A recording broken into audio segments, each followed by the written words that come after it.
da se time bavi, ali mislim da u tom smislu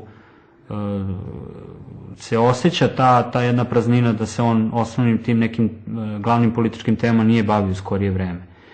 Tako da verovatno je možda i procena da je bolje da se bavi ovim nekim životnim problemima građana kao gradonačelnik i da će na taj način imati bolji rejting. Mi nismo iluzionisti, znači nećemo da obećavamo kao Copperfield da možemo da prođemo kroz kineski zid, jer znamo da to nije tačno. Mada možda i može. Ali ćemo da obećamo da ćemo da rušimo sve te kineske zidove po Srbiji koje smetaju građanima Srbije da žive bolje i da žive zaista kako zavređuju. Moja ideja ulaska u politiku da se bavim konkretnim stvarima. Nisam hteo da budem savjetnik, hteo sam vodim Narodnu kancelariju predsednika, da idem po Srbiji da pravim toalete po školama.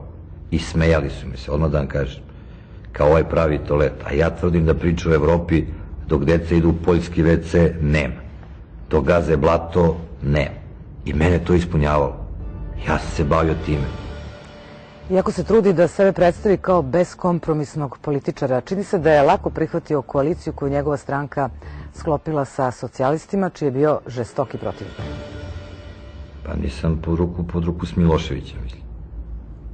Nego sam pod ruku sa strankom koja danas je zaista deli sve vrednosti koje deli i grupacija koje ja pripadam. A to je želja da se ovde stvari promene na bolje, da se postane deo Evrope, da se ukinu te vize, da ljudi putuju, dolaze investicije. Ne možete da stalno gledate u prošlost. Meni je prvi saradnik Aleksandar Antić, predsednik Skupštine grada, za 2 godine ne postoji stvar oko koje se nismo složili i ne postoji odluka ili njegova ili moja koju nismo svi zajedno podržali. I na kraju krajeva dobili smo i podršku LDP-a za celu tu priču. I šta mislite, da je bilo bolje da LDP nije dao podršku u ono vreme, nego se napravila druga vlast, koja je mogla da se napravi? Pa ja mislim bilo lošije za Beograd. Da je bilo lošije mnogo za Srbiju. Njegovi protivnici smatraju da je bolji za poslove u ime stranke nego za rad u samoj stranci. Prebacuju mu prebrzo napredovanje i prejaku ambiciju. Unutar stranke on jako dobro zna gde mu je mesto, odmah iza Borisa Tadića, bez premeravanja sa ostalim stranačkim prvacima. Ume da deli lekcije guverneru Narodne banke Srbije kako da održi kurs dinara i da se suprotstavi odluci vlade da smanji budžet Beograda. Na kritike odgovara da nije gradonačelnik ni vlade, ni stranke, već Beograđana.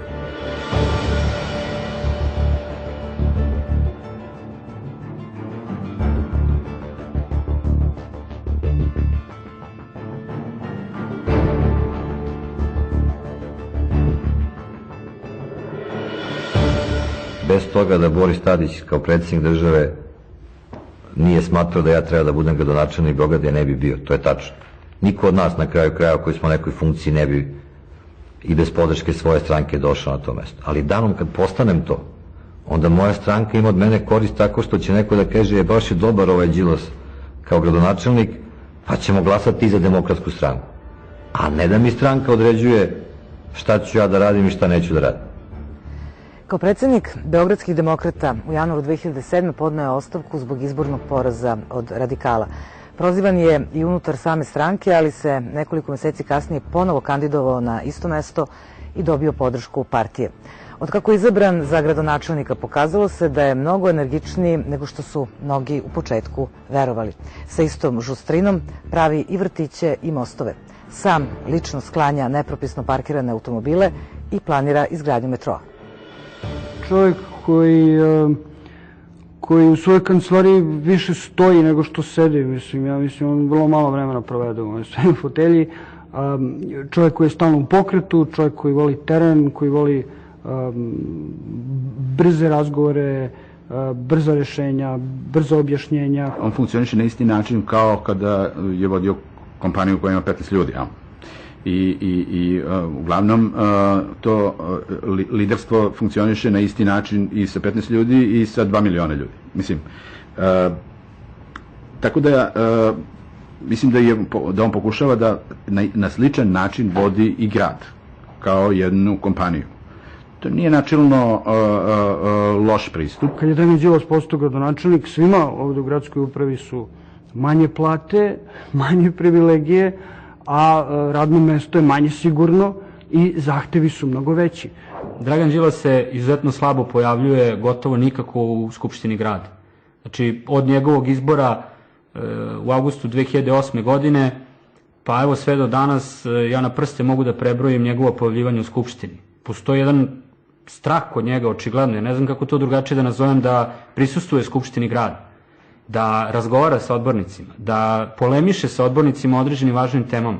Postoji običaj da kada zaseda gradska skupština, mesto gradonačelnika je u prvom redu tačno ispred govornice i govornice je veoma blizu. Znači i već na jednoj od prvih sednica jedan od odbornika, možete da pretpostavite iz koje stranke, koji je bio, znači, govorio onako kako oni inače govore, uvredio je gradonačelnika i on je reagovao. A ja sam se izvinio odborniku Srpske radikalne stranke zbog neprimernog načina na koji sam reagovao na nešto sam shvatio kao ličnu uvredu. To naravno više neće biti praksa u gradskom parlamentu. Od tada on zapravo i ne sedi na tom mestu ako ne mora. Znači, jednostavno nema razloga da satima sedi i da trpi uvrede sa govornice.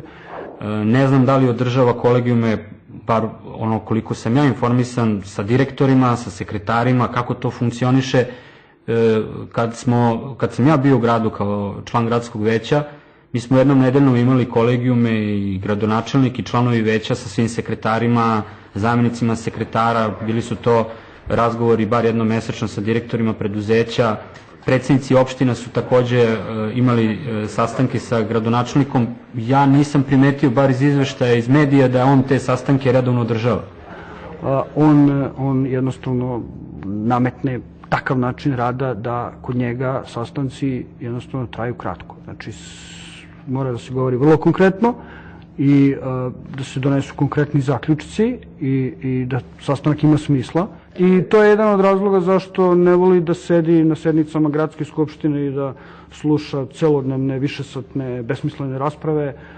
To je nešto što mu neki mogu zameriti, možda čak i ja kao zamenik predsednika skupštine. Bilo bi dobro da gradonačelnik češće sedi u skupštini i da sluša što pričaju odbornici, ali on jednostavno nema strpljenja za to, tako da je on tu kad mora, kad ne mora, on radi nešto drugo. Nije jednostavno sebe razvijao kao nekoga ko je deo nekog kolektiva, deo nekog tima, deo nekog razvojnog kapaciteta.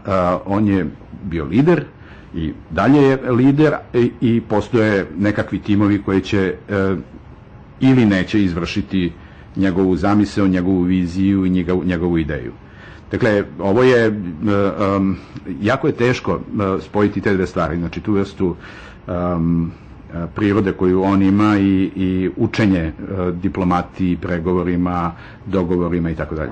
Ja ne mislim da je Dragan Đilas uspešan gradonačelnik, mislim da je u ovom periodu manje od 2 godine pokazao da ima tu sposobnost medijskog predstavljanja i nametanja u medijima kao neko ko je na izuzetno važnom mestu i ko nešto radi. On neprekidno vidi loše parkirane automobile, vidi nešto što nije počišćeno, vidi kontejnere na pogrešnom mestu, odmah se hvata mobilnog telefona ili se okreće ka nekom od saradnika koji je pored njega i traži da to bude rešeno. Da li je normalno da se za zdravstvene ustanove u Beogradu kupuje vešalica za odela sa držačem za kišobran u boji, zapamtio sam celu rečenicu, od 162 evra? Ja mislim da nije. Ali ja želim da sa komisijom koju formiramo ustanovimo to u svim ustanovama beogradskim, da oni koji su dobro radili svoj posao nastave da rade, da oni koji nisu više taj posao ne rade. I da to bude princip koji ne važi samo za zdravstvo u Beogradu. Ali kad pogledate rezultate tog rada, to je zaista izuzetno skromno. To se svodi na rekonstrukciju par vrtića i vrlo malo započetih projekata u njegovom mandatu. Znači on je uglavnom imao projekte koji su završavani i koje je on na taj način nasledio i neke projekte koje je nastavio, a za koje mi iz Demokratske stranke Srbije direktno mislimo da nisu dobri i da su preskupi i da je to trebalo raditi drugačije. Most na Adi Ciganliji se gradi, kineski most počinje sledeće godine, 12 obdaništa, nova godina, 26. april, 2 nove škole ćemo sad otvoriti, 2 ćemo da napravimo, 2 nova doma zdravlja, mnogo metara kanalizacije, vodovoda,